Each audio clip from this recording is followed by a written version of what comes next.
మేడ్చల్ జిల్లా బాలనగర్ లో కలకలం సృష్టించిన ట్రావెల్ బ్యాగ్ లో మహిళా కేసును ఎట్టకేలకు పోలీసులు ఛేదించారు. సీసీ కెమెరాల ఆధారంగా నిందితుడిని గుర్తించిన పోలీసులు మృతదేహం నేపాల్ కు చెందిన యువతిగా నిర్ధారించారు. నేపాల్ కు చెందిన విజయ్ తోపా అనే వ్యక్తి మే 23న యువతిని హత్య చేసి బ్యాగులో మృతదేహం పెట్టి బాచుపల్లి సమీపంలో పడవేశాడు. ఇక కేసును ప్రతిష్టాత్మకంగా తీసుకున్న బాలనగర్ పోలీసులు విచారణ చేపట్టారు. బ్యాగ్ లో ఉన్న మృతదేహం మహిళా తారా బెహ్రాగా గుర్తించారు. ఇక మృతురాలు తారా బెహ్రా నిందితుడు విజయ్ తోపాకు రెండవ భార్య అని పోలీసులు వెల్లడించారు. ఇక భార్య ప్రెగ్నెన్సీ విషయంలో గొడవ జరగడంతో తారా బెహ్రా మెడకు చున్ని చుట్టి హత్య చేసినట్లు పోలీసులు తెలిపారు. 4వ తారీఖున బాచుపల్లి పోలీస్ స్టేషన్ లిమిట్స్ లో ఒక unidentified dead body women body ఉంది. అది సూట్ కేసులో ఒక పెద్ద సూట్ కేసులో ఉంది. అది కూడా ఒక అబాండెండ్ ప్లేస్ లో ఉంది అని చెప్పేసి బాచుపల్లి పోలీస్ కి ఒక సమాచారం వచ్చింది.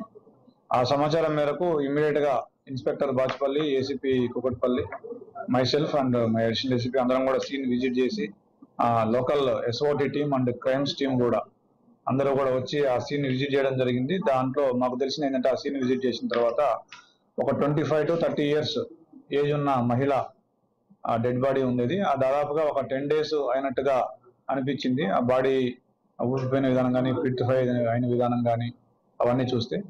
సో దాంతో ఆ కేసుని మా గౌరవ సిపి గారి అవినాష్ మోహంతి గారి ఆదేశాల, సైబరాబాద్ సిపి గారి ఆదేశాల మేరకు ఆ కేసుని ఛాలెంజ్ గా తీసుకున్న పోలీసులు, ఎస్పెషల్లీ ఎస్ఓటి డీసీపీ శ్రీనివాస్ గారు, అదేవిధంగా అడిషనల్ డీసీపీ గారు, వాళ్ళ టీం అందరూ కూడా, అదేవిధంగా లోకల్ పోలీస్ కూడా ఈ కేసుని ఛాలెంజ్ గా తీసుకొని దాంట్లో వచ్చిన క్లూస్ ని బట్టి ఇమ్మీడియట్ గా with in 48 hours of the case బయటకు వచ్చిన 48 hours లో ఆ కేసుని డిటెక్ట్ చేయడం జరిగింది సాంకేతిక ఆధారాల సహాయంతో.